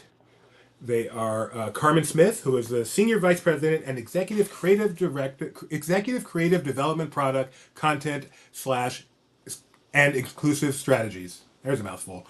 But obviously working a ton on Tiana's Bayou Adventure. Hey, I'm down there now instead of over there. I like that. And then the lady in the middle is Sharita Carter. She is the executive creative producer on Tiana's Bayou Adventure. And the gentleman on the right is Ted Robledo. He's the executive creative director for Tiana's Bayou Adventure. So these are the people in charge of Tiana's Bayou Adventure. And being able to hear from them throughout the event, hear their passion, how important they think this is. They do not take this lightly in any way, shape, or form. And that passion just comes through.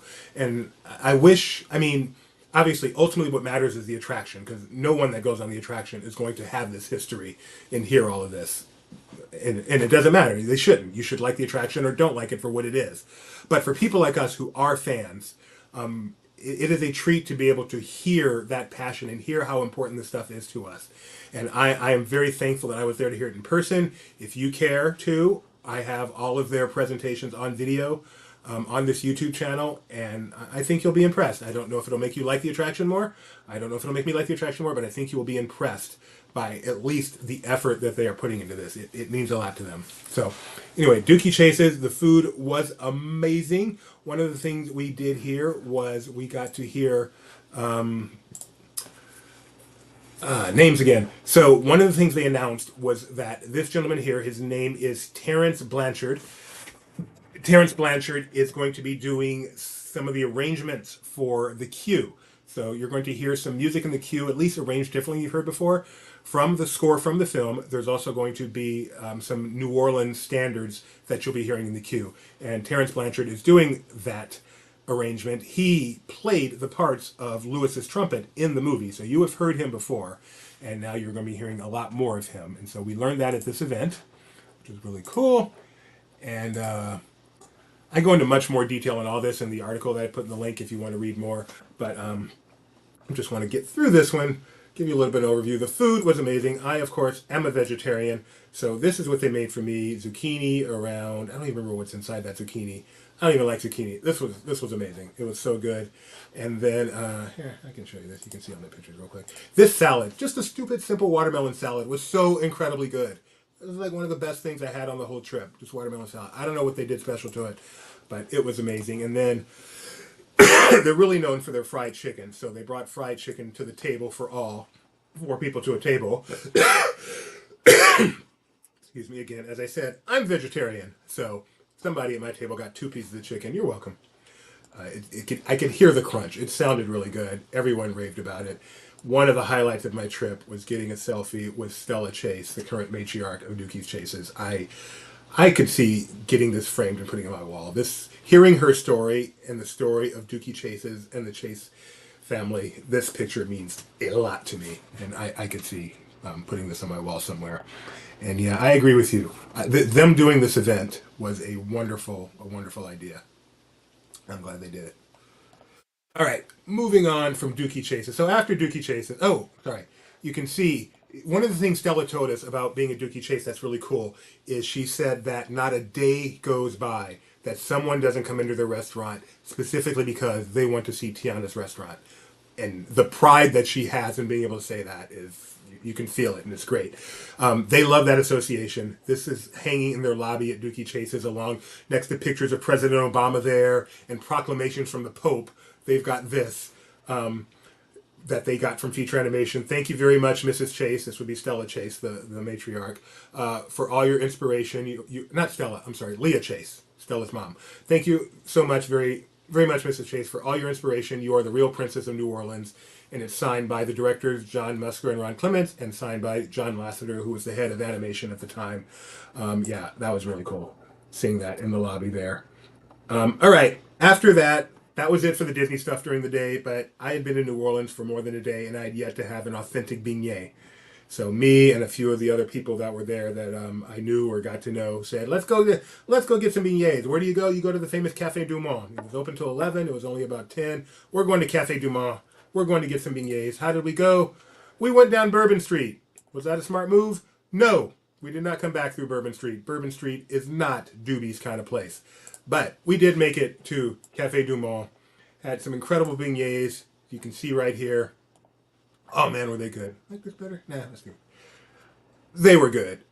So much powdered sugar. The whole floor is covered with powdered sugar. The service was so much fun. Just what you'd expect like this. Yeah, just loved it very much. I'm so glad we went out and did this that night. Here's me enjoying a beignet. It was good. I'm so glad we got to go to Café Du Monde. And that was it for day one. Day two, museums. So we went to and this place is, hard to get the name exactly right. So, but it's very important to them to get it exactly right. So I want to get it exactly right for you. They made a point of saying it correctly. The Historic New Orleans Collection was where we went on day two. And that is where we learned about how the Imagineers did their research. Not so much the direct inspiration of the stuff in the museum, but the research from their archives that they did to make sure that they were appropriate for the 20s and 30s, that they didn't have stuff that didn't come to New Orleans until 1950. One of the really cool things, and we didn't learn it this day, we didn't learn it till later, but we did learn that happened at this museum is Ted Robledo, who is the director for the attraction, said at this museum, he was doing some research, and he's Filipino. He's first generation American. Both his parents are from the Philippines. And he learned that New Orleans was actually a place that Filipinos, one of the first places they would stop and migrate, settle. First places they would settle long before the United States was even the United States, because they were going back and forth. And at some point, it just got easier just to settle in New Orleans, and he didn't know that, and he learned that, and he also learned about a lot of other nationalities, certain African nations, obviously the Caribbean, even that there's a vibrant Chinatown in New Orleans. So they told us that that was an important thing they wanted to represent in the attraction, the cultural, all the various countries that settled in New Orleans that we don't necessarily associate with it. So, and that is a direct result of the research they did at this location, this museum. So that was really fascinating. And again, as I said, both Sharita and Carmen gave a speech here. You can watch this entire speech on our YouTube channel. Really fascinating stuff, just to learn more about how a lot of good behind the scenes on how an attraction like this comes together. Hope you're enjoying this, guys. It's fun for me to go through it again. One of the really fun things about this museum, and they told us, they said, when we go to this place, make sure you look. There's a hidden Mickey. Find the hidden Mickey. So this painting is from 1946, if I recall. It's simply called Mardi Gras Scene, something like that. It's a giant mural. It's beautiful. It is so beautiful. In this mural, let me see if I got the year right. 1945 is called Mardi Gras Parade Scene. There is a hidden Mickey. Come on, Doobie. And there it is. You can see it right there. Got my picture with it. Is this the first hidden Mickey? It could be. It could be. So that was a lot of fun to find that. Obviously, all us Disney geeks went and got a picture of the hidden Mickey. See, Shar and I are thinking that if your media trip doesn't inspire adventurers to put together New Orleans adventurers, someone's just not thinking. So right, Gio. This once, especially when the attraction's done, this would be a great Adventures by Disney. They do some in Norway that they associate with Frozen. To do New Orleans one, that they can associate with Tiana, plus just all the inspiration that New Orleans has given Disneyland. New Orleans Square, obviously, the movie, now the attraction. That's such a great idea, and I would love to do it. I would love to go back to New Orleans anyway, but Adventure by Disney would be just a spectacular way to do it. Look at these places. If you've been to New Orleans Square or Port Orleans French Quarter, I mean, New Orleans, they nailed it. Pretty cool. Let's see. Excuse me. So after that, we went to another section in the museum. So this section that we went to here. Right again. So let me just take a quick look. It's called the Signoret Brulator House. Seignourt Brulator.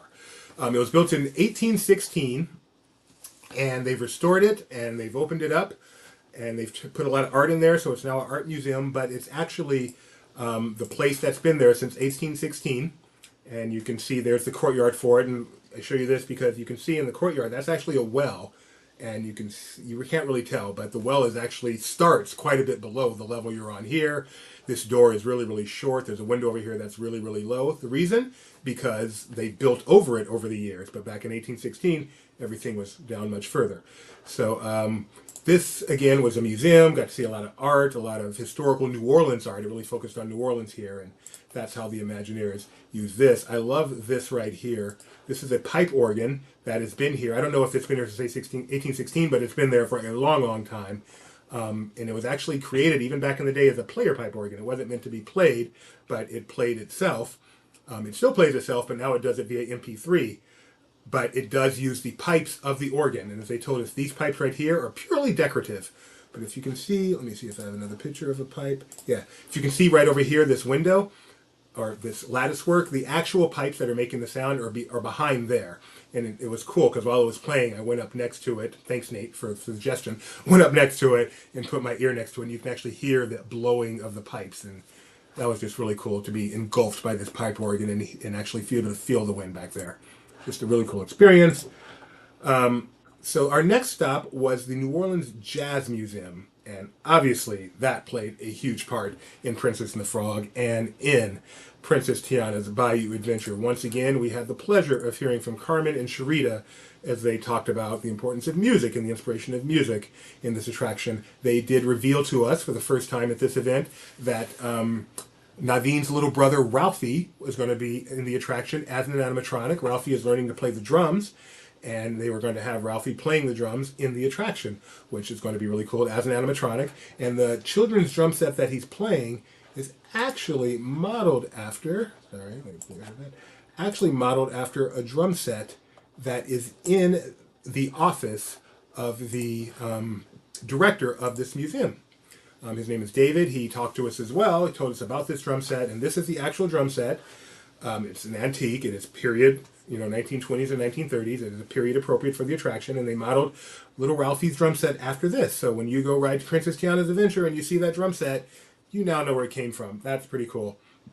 And then they also told us that there's going to be a radio program playing in the queue that is going to be explaining to us, what we're doing, and the fact that Tiana's got a problem and there's an ingredient missing for the celebration that we're on our way to. And that radio program is going to be coming out of a radio that is modeled after this radio right here.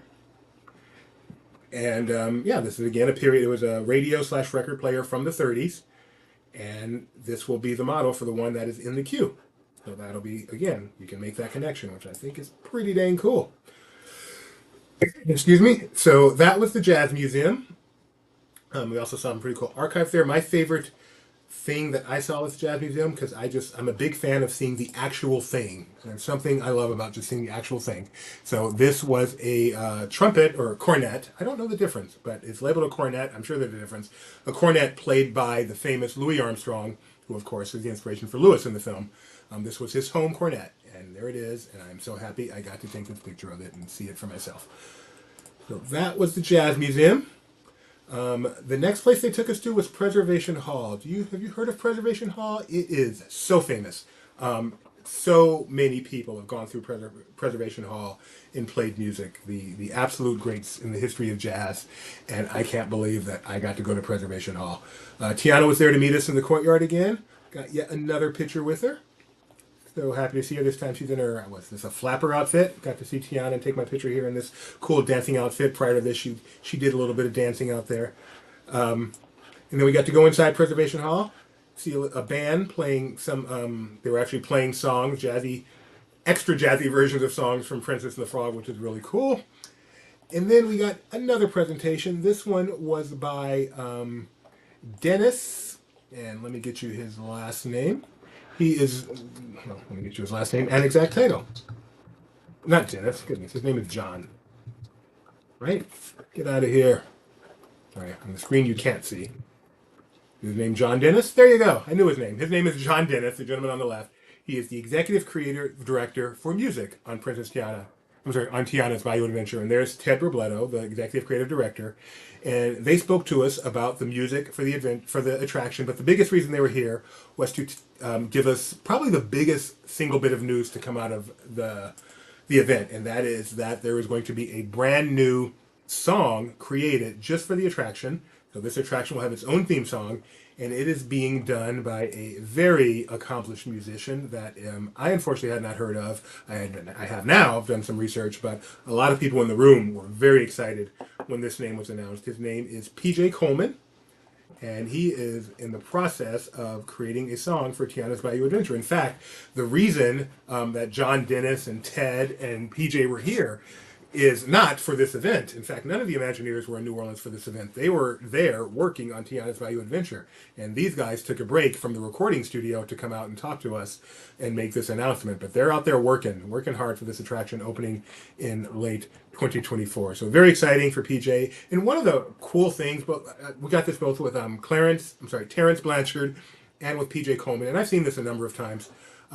Again, they gave both of them a piece of artwork to take home that featured them in a Disney setting. I'll show you this one here. They presented this to him. And there's a possum there that's going to kind of be his representation in the attraction. Terrence got a similar piece of artwork. One of the really cool things whenever they have a non-Disney celebrity come to one of these events and talk is the excitement that they have over being a part of a Disney project. Especially an attraction. I mean, a movie is great. I've seen it with movies and there's such excitement. But an attraction where it's going to be there for decades in all likelihood. The excitement to know that his song is going to be heard by people who ride that attraction for the next 10, 20, 30 years.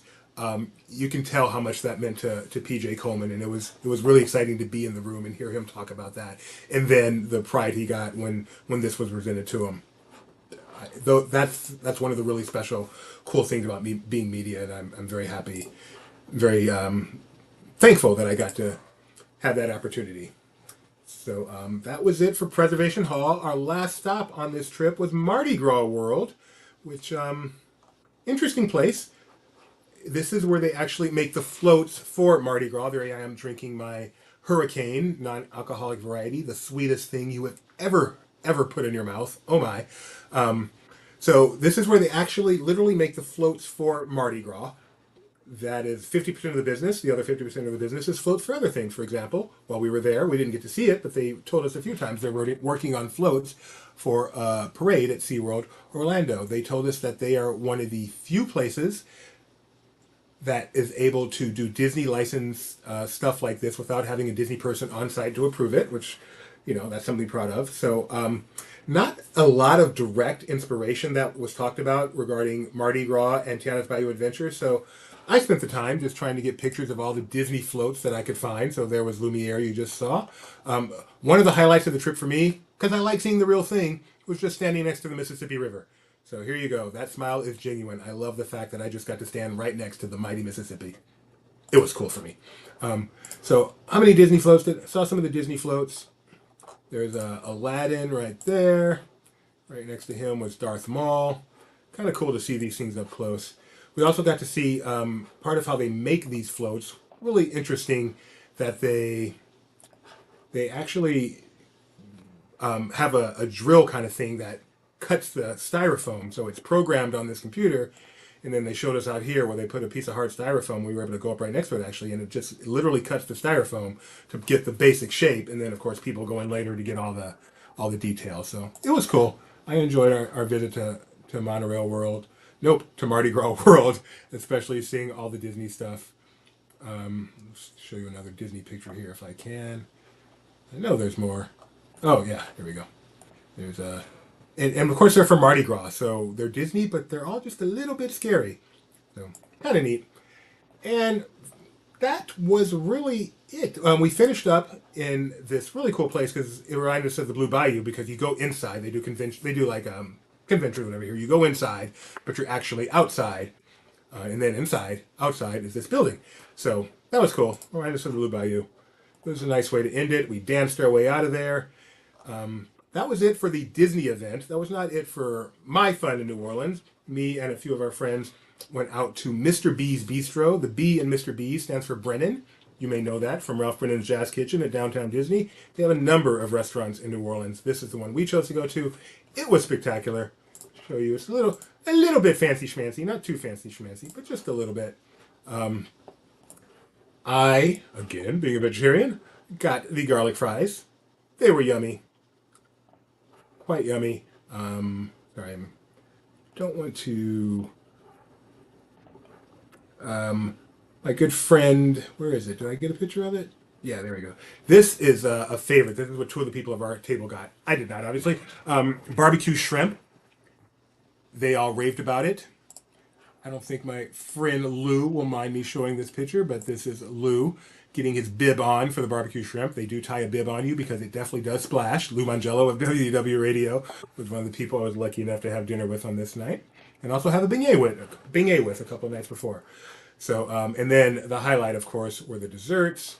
Got the bread pudding right there. I love bread pudding. Got some New Orleans bread pudding, guys. I'm so excited. Got the pecan pie, the, what is that called again? Forgot the name. Name something. And the name slipped for this one too. And some chocolate cake. The food in New Orleans was spectacular. Yes, it is very Blue Bayou-like. Exactly, Gio. Yeah. So paging Mr. Morrow, Nate, you saw the picture of him at the beginning of this. He was there. He has a vlog on this already. Go check it out. It is very interesting. You can see the back of me in it. Yes, Schneb, Lou Mangello.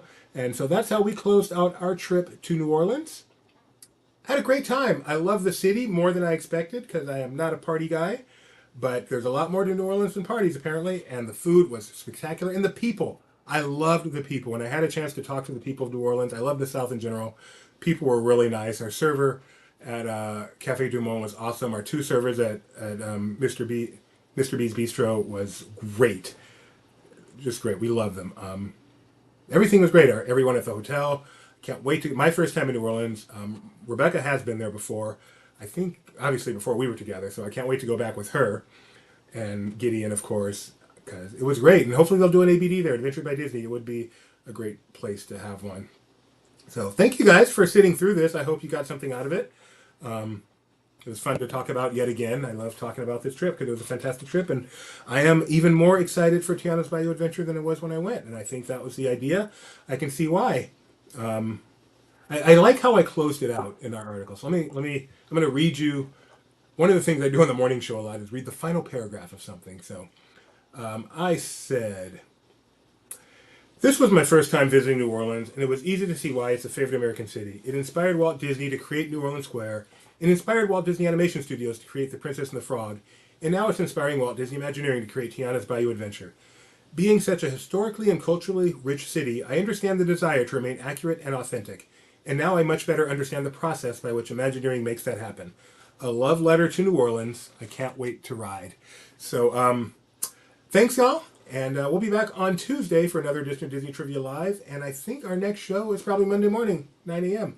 for the LPTV Disney Morning Show, 9 a.m. Pacific Time. Thanks a lot. I will see you then. Should have this video ready. Here we go.